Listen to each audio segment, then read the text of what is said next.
Estimados colegas, un saludo cordial. Vamos a continuar con el avance de la cardiología, con el tema que es uno de los temas más importantes. Si es que hay que estudiarse, hay que detener a estudiarse dos temas con bastante detalle, es tanto la cardiopatía isquémica y la insuficiencia cardíaca. Y son los dos temas que vamos a ver ahora. Hagamos una pequeña introducción y mencionemos primero el concepto. ¿Qué es cardiopatía isquémica? Su mismo nombre nos está aclarando el concepto, ¿no? Cardiopatía, o sea, es una enfermedad del corazón que está debido a poco riego, que está llegando poco oxígeno a cierta área o a todo el corazón. Eso es cardiopatía isquémica. Y se va a dar por un desbalance entre el aporte de oxígeno y la demanda de oxígeno que tenga el corazón. Me hago entender. Es que el corazón en un área o en su totalidad está recibiendo poco aporte, sobre todo de oxígeno. Por eso cardiopatía isquémica. Ahora,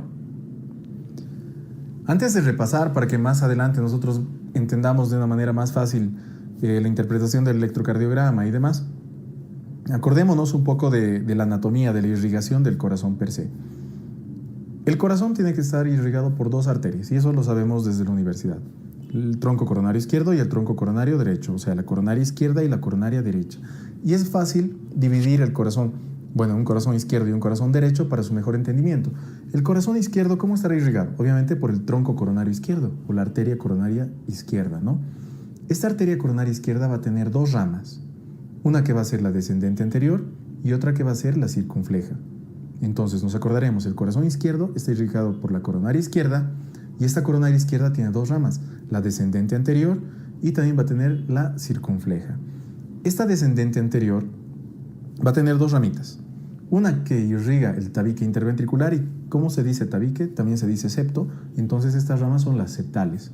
Y otras que van a ser las ramas oblicuas. Estas oblicuas van a irrigar la cara anterior y lateral del ventrículo izquierdo. Ya, hasta ahí estamos hechos y vamos a hacer un pequeño resumen. Corazón izquierdo, tronco coronario izquierdo, de ahí sale la descendente anterior y la circunfleja.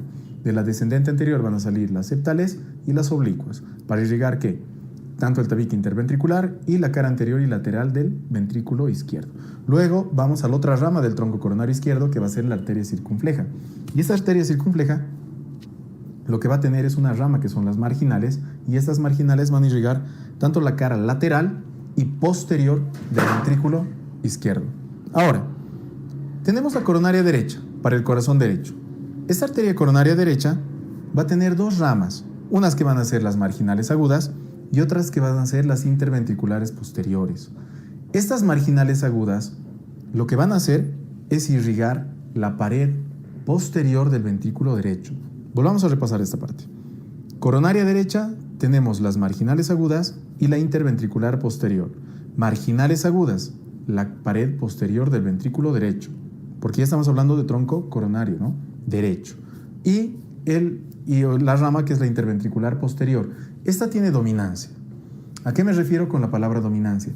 Que tiene tanto una rama para el lado derecho y para el lado izquierdo del corazón, pero la que más sangre recibe es la dominancia derecha, o sea, la dominancia del corazón derecho. El 75% de la interventricular posterior irriga el corazón derecho, el 75%, y solamente el 25% va a ir a irrigar el corazón izquierdo. Para entender un poquito más, veamos este dibujo. Es bastante, sencillo, pero didáctico a la hora de aprender. Aquí tenemos, ¿no?, la irrigación del corazón.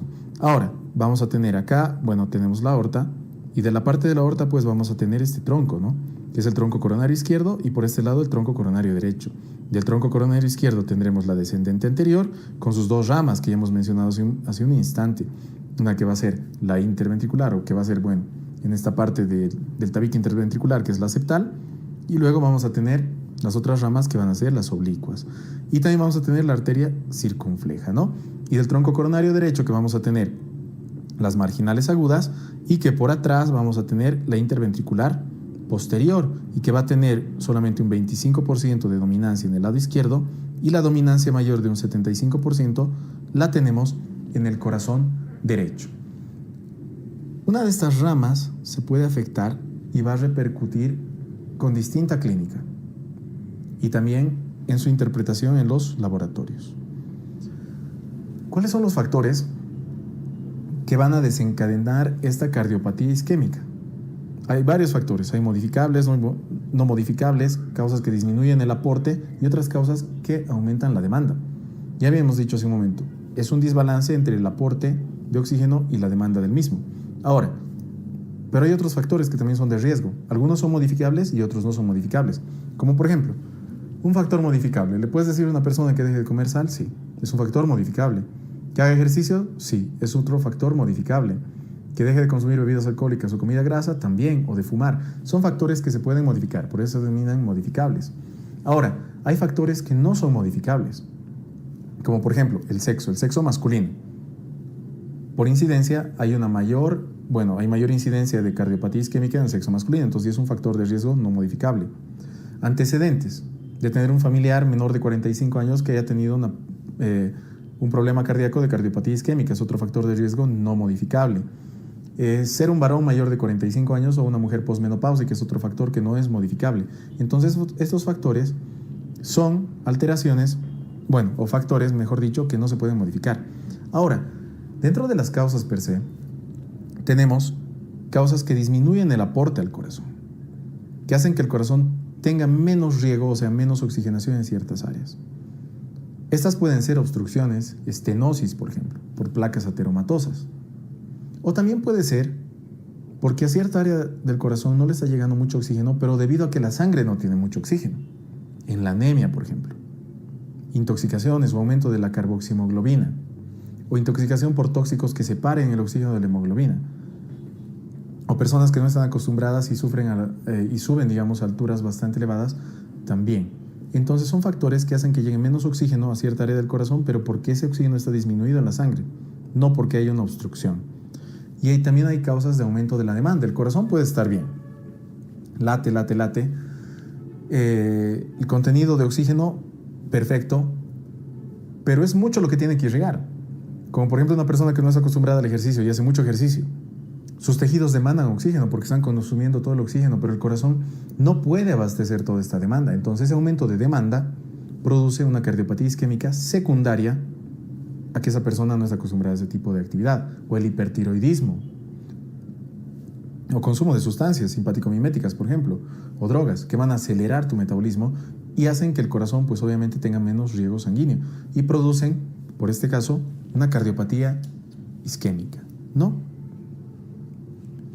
La cascada de la isquemia. ¿Qué va a hacer la isquemia? Obviamente, primero va a afectar un área del corazón, porque no está siendo bien irrigado. Esta área del corazón se afecta y por ser un área afectada obviamente no va a trabajar bien. Entonces, ¿qué es lo que pasa? Lo primero es que cierta área del corazón tiene poco riego sanguíneo. Luego se relaja mal y la relajación dentro del ciclo cardíaco es diástole. Entonces hay una alteración a nivel de la diástole. Esa mala relajación va a llevar a que el corazón se contraiga o tenga una hipoquinesia, o sea, se contraiga con menos fuerza. Y eso es lo que se denomina también, o sea, una alteración del ciclo cardíaco, pero en la parte de la sístole, ¿no? Una vez que se ha afectado el corazón, se ha afectado la relajación o diástole, se ha afectado la contracción o sístole, aparecen ya las alteraciones en el electrocardiograma. Y después de que aparecen las alteraciones en el electrocardiograma, casi junto, va a aparecer la clínica, la sintomatología de la cardiopatía isquémica, que es el dolor de tipo anginoso. Todos recordamos, se afecta el corazón, luego se afecta la diástole, luego la sístole, hay alteraciones en el electrocardiograma y luego hay el dolor de tipo anginoso y clínica de la cardiopatía isquémica. Si el corazón se ha afectado, está latiendo mal, ha habido las alteraciones, se va a producir un dolor y ese dolor es característico. El dolor, muchas veces nosotros hemos escuchado angina. ¿Qué será la angina? La angina es el dolor torácico secundario a la cardiopatía isquémica. O en otras palabras, es el dolor que se produce a nivel del corazón, que es irradiado, ¿no? Que luego lo vamos a ver eso, pero secundario que el corazón está siendo mal irrigado. Eso es lo que nosotros denominamos angina. Ahora, el dolor torácico es característico, ¿no? Es un dolor a nivel del corazón que se irradia al brazo, a la mandíbula, a la zona interescapular, que se acompaña de un complejo vegetativo, de un cortejo vegetativo. Pero ¿cuándo aparece? Tenemos un vaso sanguíneo. Se obstruye el 30%, no aparece dolor. 40% no aparece dolor. 70% del vaso se cierra y va a aparecer dolor, pero en ejercicio. Quiere decir que si una persona tiene una angina, o sea, tiene dolor secundario a la isquemia, cuando realiza ejercicio, el 70% de la luz de ese vaso está obstruida. Si el 80 al 90% de ese vaso está obstruido, el dolor de tipo anginoso ya aparece en el reposo. Vamos a diferenciar la angina estable y la angina inestable. Y obviamente la angina inestable va a estar dentro del síndrome coronario agudo, pero las vamos a diferenciar las dos primero, la estable de la inestable. Una persona, con el pasar de los años, va formando placas ateromatosas. Esas placas ateromatosas no son sintomáticas en un principio, llegan a tapar el 70% de la luz de ese vaso y ya van a producir síntomas. Una angina, pero que generalmente va a ser estable en un principio. ¿Qué quiere decir estable? Que esa persona no se cansa. Por ejemplo, va a venir un abuelito a consulta y le va a decir siempre que yo llego a mi edificio y vivo en el tercer piso. Cuando estoy llegando al tercer piso me molesta porque estoy cansado y siento ese dolor en el pecho, esa falta de aire, me da náuseas, se me nubla la vista, el dolor se me irradia al brazo, al cuello, a la mandíbula, a la zona interescapular. Entonces, es un dolor que aparece en el ejercicio o en la actividad, pero casi siempre a la misma intensidad.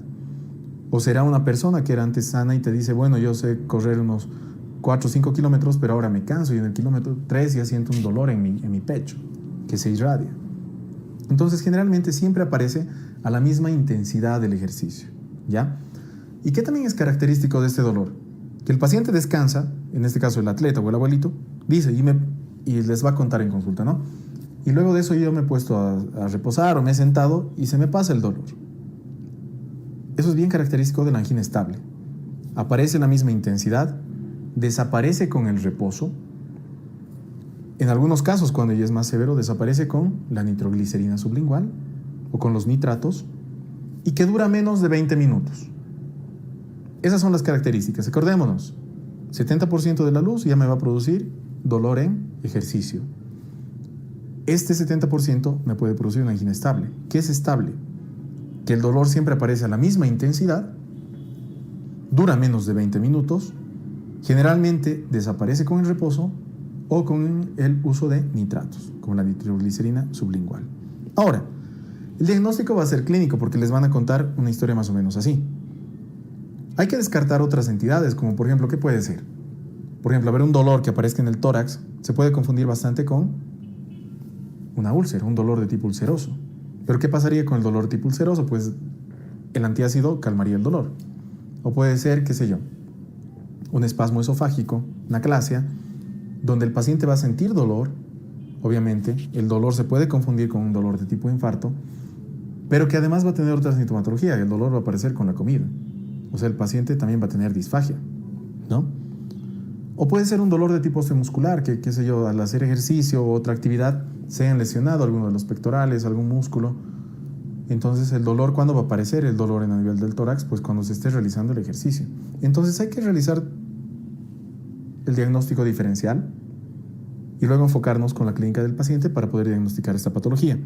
El electrocardiograma muchas veces es normal, pero lo característico es que haya un desnivel. Entonces va a haber una infradesviación del ST, ¿no?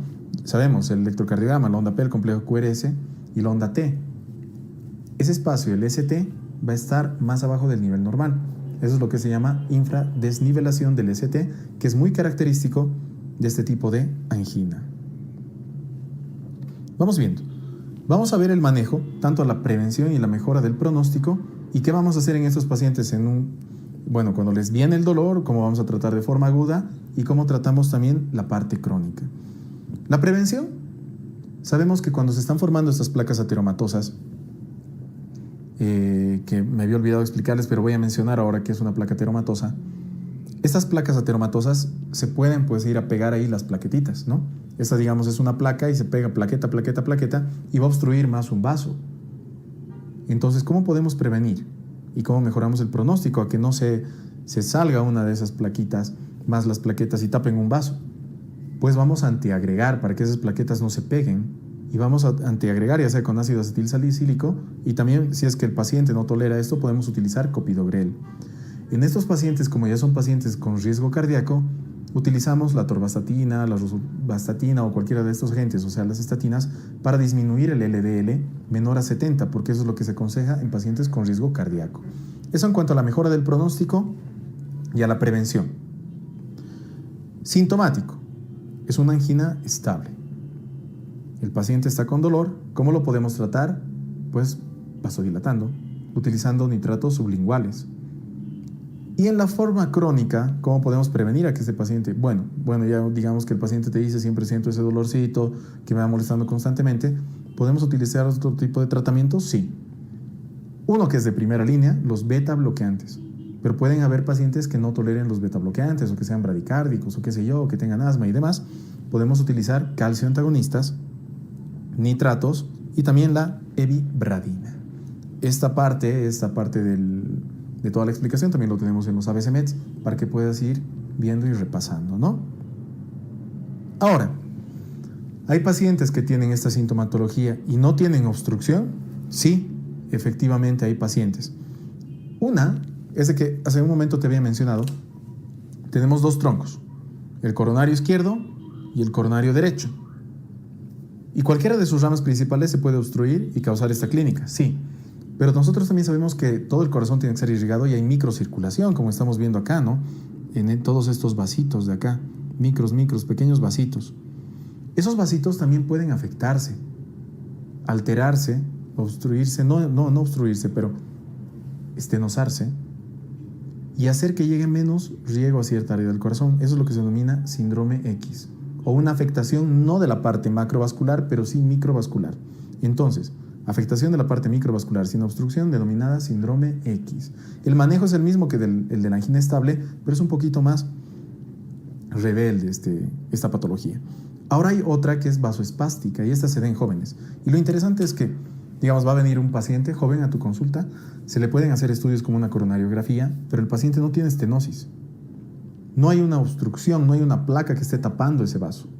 Pero ¿qué pasa en estos pacientes? Sobre todo de noche, cualquiera de los troncos o sus ramas principales tienen un espasmo, se cierran. Y entonces va a haber la clínica del angor, o sea, de la angina, el paciente se va a sentir mal, va a tener un cortejo vegetativo, o sea, náuseas, vómitos, etc.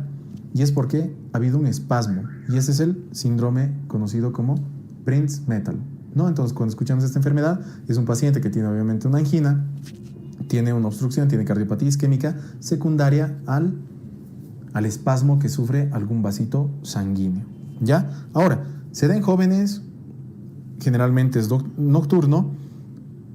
Puedes utilizar la ergonomina para simular este cuadro. Generalmente se utiliza eso para el diagnóstico, se aplica ergonomina al paciente y eso va a producir el espasmo, entonces se puede diagnosticar esta patología porque eso va a repercutir en el electrocardiograma y pues nos daremos cuenta de que esa es la entidad que está causando la clínica en el paciente.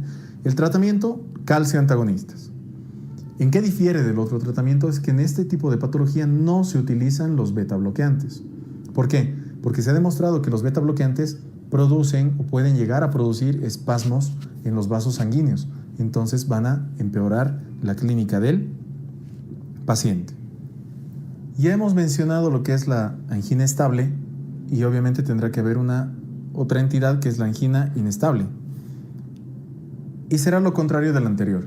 Hemos dicho que en la angina estable pues aparece la misma intensidad, dura poco, desaparece con los nitratos y etc.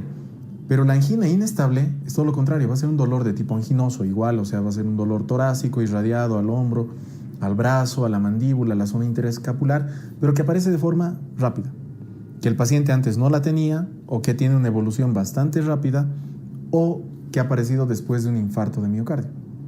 Eso es lo que nosotros denominamos angina inestable. Aparece en el reposo, es de muy rápida evolución o que recientemente ha aparecido sin que antes haya una angina estable o que ha aparecido después de un infarto agudo de miocardio. Ahora, ¿cómo se podrá diagnosticar? En estos pacientes que van a venir con dolor torácico y con toda esta característica de angina, se les realiza una coronariografía. En la coronariografía pues se verá uno de los vasos estenosados. También se le puede realizar una ergometría. ¿Qué es una ergometría? Es que el paciente te va a decir, antes yo era deportista o soy deportista y aguantaba todo un partido, pero ahora ni 5 minutos ya me viene el dolor y estoy mal, o sea que ha sido de muy rápida evolución. sospechamos de una angina inestable, se le pide a la persona que se suba sobre una cinta, se le hace realizar ejercicio y se miden tres cosas: la frecuencia cardíaca, la presión arterial y el electrocardiograma. Entonces esa persona, al aumentar su actividad física, va a producir esta isquemia, va a producir el cierre de uno de estos vasitos, se simula, se ve en el electrocardiograma y se diagnostica la angina inestable porque se está reproduciendo en la cinta. Esa es la ergometría. Ahora, hay personas obviamente que no les puedes hacer subir una cinta, una persona bastante añosa o que tenga un trauma, una lesión, etcétera, pero se puede realizar esto con una ecocardiografía de estrés. Esta ecocardiografía obviamente te va a ir mostrando las zonas que están mal irrigaditas, ¿no? Pero ¿por qué de estrés? Porque puedes utilizar dos fármacos, la dobutamina y el dipiridamol, que van a producir estrés, que van a producir bastante secuestro de oxígeno en el corazón. Al producir ese secuestro de oxígeno o estrés, van a simular esta clínica de isquemia también. Entonces, simula la clínica de isquemia, va a haber cambios en la presión arterial, en la frecuencia cardíaca y sobre todo en el electrocardiograma, y se puede diagnosticar la angina inestable, ¿no? O también con la gammagrafía de perfusión para ver qué lugares del corazón están mal perfundidos en cierto momento. También TAC de coronarios, pero que son menos utilizadas. Ahora, ya hemos diagnosticado al paciente. El paciente tiene una obstrucción en un vaso. ¿Qué tenemos que hacer? Pues desobstruir ese vaso. Ya sea que la obstrucción sea por un trombo o una estenosis o lo que sea. Pero ¿cómo tenemos que actuar? Dilatando ese vaso, haciendo que el riego de sangre vaya al lugar que está mal irrigado. Tenemos dos opciones. Una, meter un catéter y dilatar ese vaso sanguíneo. Y la otra opción es poner un injerto desde la aorta hasta el lugar que está siendo mal irrigado, hasta la zona proximal. O sea, dos cosas. Una, que destapas para que pase la sangre, y otra, que le pones un injerto que le va a mandar sangre directamente desde la aorta. ¿En qué difiere? Lo más utilizado, obviamente, el injerto tiene que ser una cirugía, es más complicada, es la angioplastia coronaria transluminal percutánea, que nosotros la conocemos como ACTP. Esta angioplastia, como su nombre lo dice, angioplastia, porque va a remodelar el vaso sanguíneo, transluminal, porque está yendo por medio del vaso, percutánea, porque se realiza con un catetercito a través de la piel que vas a ingresar hasta el vaso sanguíneo, coronaria, porque vas a ir a las coronarias. ¿Qué hace? Entra el catéter, llega al lugar estenosado y lo dilata. Es la técnica más utilizada. Y la otra técnica, como les había mencionado, es poner un injerto desde la aorta hasta el lugar que está siendo mal perfundido. Ahora, ¿cuáles serán las indicaciones? En casi todos los casos se utiliza el ACTP, ya, la angioplastia coronaria transluminal percutánea. Y en los casos excepcionales que te voy a comentar ahora, se hace injerto sí o sí. ¿Cuándo se hace un injerto? Cuando está afectado un solo vaso, pero tiene que ser el tronco coronario izquierdo, porque este tronco coronario izquierdo, sabes que irriga la gran parte del corazón. Tiene dos ramas, la descendente anterior, las circunflejas, y sus otras ramas más. Entonces, gran parte del corazón está siendo irrigado por este tronco coronario izquierdo. Si el tronco coronario izquierdo está afectado, se hace bypass. Luego, si no está afectado este tronco coronario izquierdo, pero hay afectación de dos vasos sanguíneos, y estrictamente uno de esos dos vasos tiene que ser la descendente anterior, también se realiza un bypass, un injerto. Entonces, un solo vaso si es el tronco coronario izquierdo. Dos vasos si es que uno de esos dos vasos es la descendente anterior y el otro vaso puede ser cualquiera. Cuando ya son tres vasos, sí o sí se realiza injerto. O en la parte multivaso, o cuando el paciente tiene diabetes mellitus o una disfunción ventricular. Esas son las excepciones. En todos los demás casos realizas una angioplastia transluminal percutánea, coronaria, ¿no? Cuando realizo injertos, recordemos, un solo vaso que sea el tronco coronario izquierdo, dos vasos, uno de esos tiene que ser la descendente anterior, tres o más vasos, o si el paciente tiene diabetes mellitus o una disfunción ventricular. Ahí se realiza injertos. Hemos visto hace rato angina estable y hemos visto angina inestable, pero dentro de la clasificación no tenemos que olvidarnos que la angina inestable forma parte del síndrome coronario agudo, y eso lo vamos a repasar aquí. Hemos dicho, angina estable, ya sabes lo que es una placa ateromatosa bastante pequeña que no está molestando mucho al paciente, que será más o menos la obstrucción de un 70% de su luz, pero que disminuye después del reposo o con la nitroglicerina, dura menos de 20 minutos y siempre aparece en la misma intensidad del esfuerzo. Eso angina inestable, ya está. Ahora, síndrome coronario agudo por algo se denomina síndrome coronario agudo, o sea, es un conjunto de signos y síntomas que aparecen de forma rápida en un paciente. Y no solamente va a ser la angina inestable, hay muchas entidades. Y van a ser tres, que nos tenemos que acordar. El síndrome coronario agudo se va a dividir en, ya sea una angina inestable, un infarto agudo de miocardio no Q, o un infarto agudo de miocardio sí Q o transmural. ¿Y cómo diferenciamos estas? Acá en el gráfico podemos ver que puede haber ya sea un trombo no oclusivo o una placa que esté completamente cerrando ese vaso sanguíneo. Si ese vaso sanguíneo se ha cerrado completamente, es un infarto, que todos lo conocemos. O sea, sabemos, ¿no? Un trombo ha salido de cualquier lugar o una placa se ha roto y ha tapado un vaso sanguíneo completamente. Eso es lo que sabemos que se llama infarto agudo de miocardio. Se ha infartado una zona. De golpe no le está llegando el riego sanguíneo. ¿Y qué es lo característico? Todo el vaso sanguíneo está obstruido, como podemos ver en la imagen. Se denomina síndrome coronario agudo con elevación del ST, porque el ST se eleva en cualquier derivación de acuerdo a qué sector del corazón esté afectado. Ese es el síndrome coronario agudo con elevación del ST, y va a producir un infarto agudo de miocardio transmural porque todo el vaso sanguíneo está afectado. Obviamente los marcadores de daño miocárdico van a estar elevados. Ahora, ¿qué pasa si no está obstruido completamente el vaso sanguíneo, pero sí gran parte? Es un trombo no oclusivo, por ejemplo, como lo podemos ver acá. No cierra todo el vaso sanguíneo, entonces va a formar un síndrome coronario agudo sin elevación del ST, como podemos ver acá. Síndrome coronario agudo sin elevación del ST, porque no todo el vaso sanguíneo está obstruido. Y luego vemos las enzimas de daño miocárdico, sobre todo la CPK y la troponina. Estas enzimas están elevadas. Si es que estarían elevadas, ya lo denominamos infarto. Si es que estarían elevadas, es infarto agudo de miocardio, pero subendocárdico, no Q. ¿Ya? Vuelvo a repasar. ¿Es un trombo que no está cerrando completamente el vaso sanguíneo? Sí. Es un síndrome coronario agudo sin elevación del ST porque no está todo el vaso sanguíneo cerrado. ¿Hay elevación de la troponina o de la CPK, o sea, de las enzimas de daño coronario, de daño del corazón, perdón? Sí. Entonces, si es un infarto, va a ser un infarto agudo de miocardio no completo. Entonces, subendocárdico, no Q. ¿Qué pasaría si este trombo es un trombo grande, no ha cerrado el vaso sanguíneo completamente? ¿Qué denominamos? Lo mismo, síndrome coronario agudo sin elevación del ST. Y nos hacemos la misma pregunta, ¿pero las enzimas de daño cardíaco están elevadas? Y tu respuesta es no. Si es que no están elevadas, ahí sí vamos a denominar el cuadro como una angina inestable. ¿Ya? Entonces repasamos. Viene el paciente a tu consulta, desaparece el dolor rápido con nitroglicerina, siempre la misma intensidad, angina estable. Ya sabemos su manejo. Viene a consulta, el paciente está completamente mal, le realiza un electrocardiograma, una coronariografía, qué sé yo.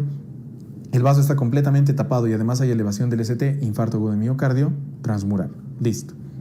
Viene el paciente a consulta, está completamente mal, descompensado, tiene dolor torácico, cortejo vegetativo, etc. Realizas una coronariografía, ves que el vaso sanguíneo no está completamente tapado. Y no se está elevando el ST, es un síndrome coronario agudo, entonces sin elevación del ST. Pides enzimas de daño miocárdico. Esas enzimas de daño miocárdico están elevadas, sí, ya es un infarto, pero no Q, no transmural, entonces va a ser un infarto agudo de miocardio sin elevación del ST, también llamado subendocárdico, no Q. Ahora, viene el paciente, está completamente mal, le haces una coronariografía, ves que el vaso sanguíneo no está completamente tapado, no se está elevando el ST, entonces síndrome coronario agudo sin elevación del ST. Les pides las enzimas de daño miocárdico, no están elevadas, entonces es una angina inestable. Y así vamos a catalogar todas como angina estable, o ya sea angina inestable, infarto no Q o infarto sí Q transmural. Y ahora veamos el último, el que hemos visto, el escasez, el que va a ser el síndrome coronario agudo con elevación del ST que produce un infarto transmural, infarto agudo de miocardio transmural. Pues va a ser debido a que se ha tapado cualquiera de estas ramas de golpe. ¿Qué va a tener el paciente? Obviamente, elevación de las enzimas de daño miocárdico, eso está dicho, sobre todo las troponinas. ¿Y qué va a tener? Clínica de disquemia, el dolor, pierde la conciencia o puede estar despierto pero completamente mal, vomitando, sudando, etc. Va a haber alteraciones del electrocardiograma, va a haber una elevación del ST, van a aparecer las ondas Q. También puede haber una prueba en alteración de imagen, o sea, puedes realizar una gamografía o otro tipo de estudio donde te muestre que partes del corazón se están contrayendo mal, ¿no? ¿Qué tiene este paciente? Tiene un ANGOR, tiene la signo-sintomatología característica, es prolongado, no desaparece por más tratamiento que tú le estés dando, tiene ese cortejo vegetativo y va a tener pues también complicaciones. Va a tener hipotensión, insuficiencia cardíaca, de acuerdo a qué tipo o a qué lado del corazón esté afectado, y en caso de que esté afectado el corazón derecho, no estaría funcionando bien el corazón derecho, pues va a haber congestión, va a tener el signo de Kussmaul, por ejemplo, ¿no? Y de acuerdo a cómo esté funcionando el corazón, pues vamos a determinar qué grado de insuficiencia tiene con la clasificación de Killip que ya conocemos, ¿no? Del 1 al 4, que no hay alteración, o que si hay una alteración leve, o que si ya tiene un edema agudo de pulmón, o un shock cardiogénico, del 1 al 4. Eso lo vamos a repasar más en insuficiencia cardíaca. Las exploraciones complementarias, como les había dicho, lo primero, bueno, obviamente si es, pues, es ingresar al paciente, presión arterial, signos vitales y todo lo que sabemos, pero lo más importante, un electrocardiograma, para que podamos ver si es que hay depresiones, elevaciones o no hay alteración, sobre todo en la parte de los STs, ¿no? Si es que hay una escasez, por ejemplo, aquí podemos observar, está elevada de 2, entonces hay una alteración, hay un supradesnivel, será un infarto transmural, ¿no? Obviamente van a estar elevadas las enzimas de daño cardíaco, pero vamos a aprender aquí unas reglitas para ver qué área del corazón está afectada. Sabemos que derivaciones hay muchas y eso nos hemos estudiado en la parte de fisiología, pero ¿qué nos muestran las derivaciones en la parte de cardiopatía isquémica? Es qué área del corazón está afectada, porque las derivaciones te hablan de áreas, de lugares del corazón. D2, D3 y ABF.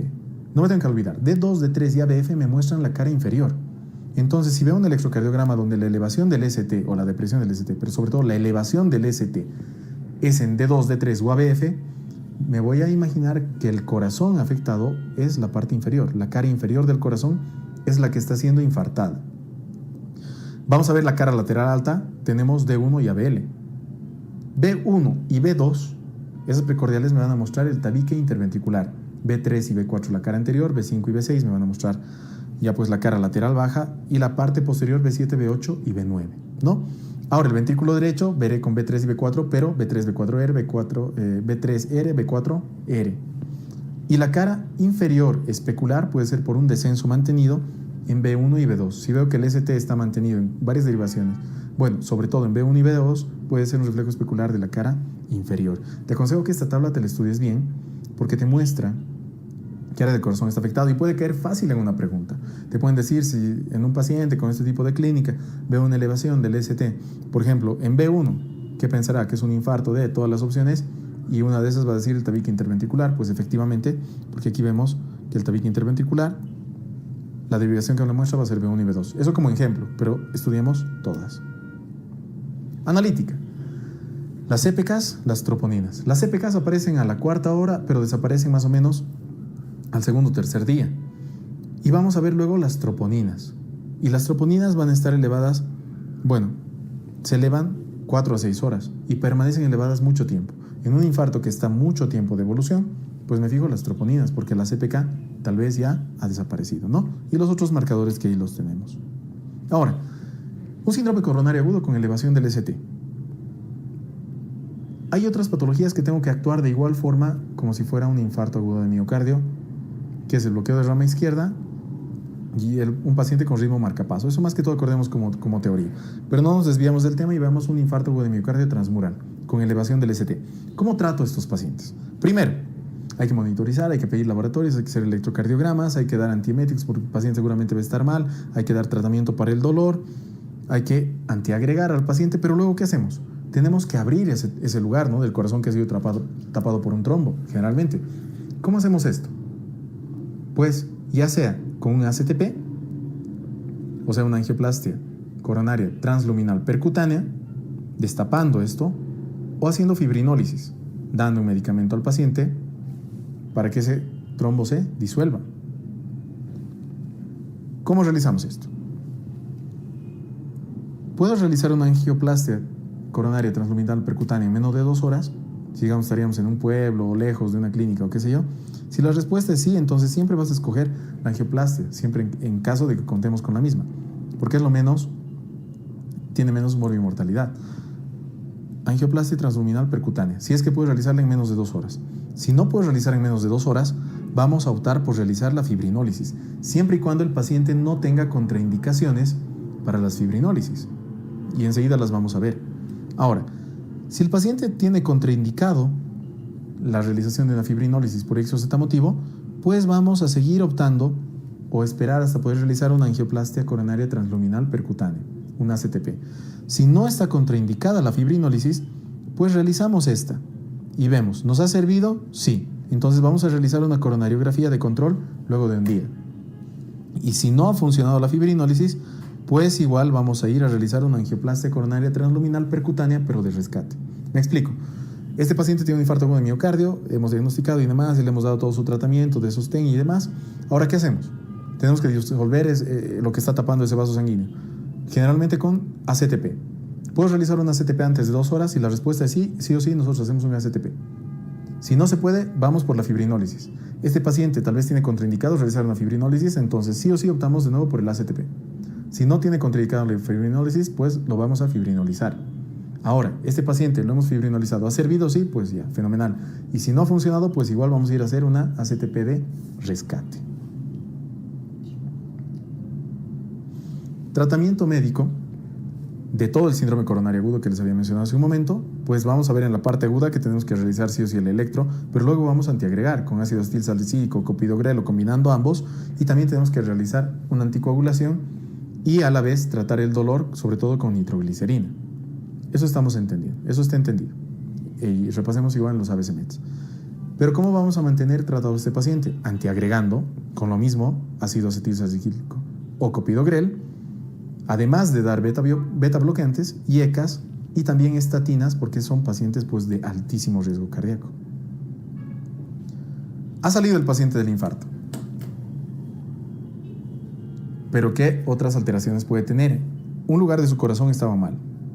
No ha sido bien irrigado. Obviamente va a estar debilitado. Esta área de corazón debilitada se puede romper, puede producir una rotura cardíaca. Sale sangre del corazón y va a producir un taponamiento, ¿no? Entonces una de las complicaciones del infarto es la rotura cardíaca complicada con taponamiento. ¿Qué más puede pasar? Este corazón que ha sido afectado por la mala perfusión puede ser que en la pared de uno de los ventrículos pues se forme un saco, lo que se conoce como aneurisma, ya sabemos. Y este aneurisma, ¿cómo lo vamos a tratar?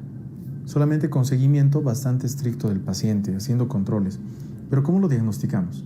Este paciente, el corazón ha sido reperfundido, ya se ha normalizado el electrocardiograma, pero en su control vemos que hay una elevación del ST en B1 y en B4. B1 y B4 está constantemente elevado el ST. ¿Qué vamos a pensar? Sospechamos en aneurisma de carácter ventricular, ¿no? Ahora, puede haber daño en el lado derecho del corazón, infarto del lado derecho del corazón. ¿Cómo nos vamos a dar cuenta? Obviamente en el electrocardiograma, pues una elevación del ST en B3R y en B4R, pero a la vez indirectamente por los signos. Si el corazón derecho, que sabemos que es donde llega la vena cava inferior, la vena cava superior, el seno coronario, no está botando esa sangre, ¿qué va a pasar con el paciente? Se va a congestionar. Gran parte de esa sangre va a venir por la yugular, ¿no? Entonces va a haber el signo de Kussmaul. Cuando apretamos el abdomen de ese paciente va a haber mayor todavía, ¿no? Podemos ver esa ingurgitación venosa. Hay hepatomegalia, hay edemas. Este paciente no está funcionando bien el corazón derecho. Podemos ver en un electrocardiograma un ritmo taquicárdico con un QRS ancho. Podemos pensar en la complicación, si es que este paciente tiene un infarto agudo de miocardio, como taquicardia de tipo ventricular. Es otra complicación frecuente post-infarto agudo de miocardio. O que el pericardio en sí sea afectado. También puede haber una afectación netamente del pericardio, una pericarditis post-infarto agudo de miocardio. Y eso es lo que se llama patología pericárdica, síndrome de Dressler. Síndrome de Dressler es una patología o complicación, daño del pericardio luego de un infarto agudo de miocardio. Y el tratamiento es mediante corticoides, AINES y colchicina generalmente. No causa muchos problemas. Deja de pensar en la vida y resuélvete a vivirla. Hemos concluido un tema bastante complicado, bastante amplio, pero vemos que enfocando los conceptos más importantes vamos a llegar a contestar las preguntas el día del examen. Espero que haya sido de su utilidad y nos vemos en un siguiente tema de la cardiología.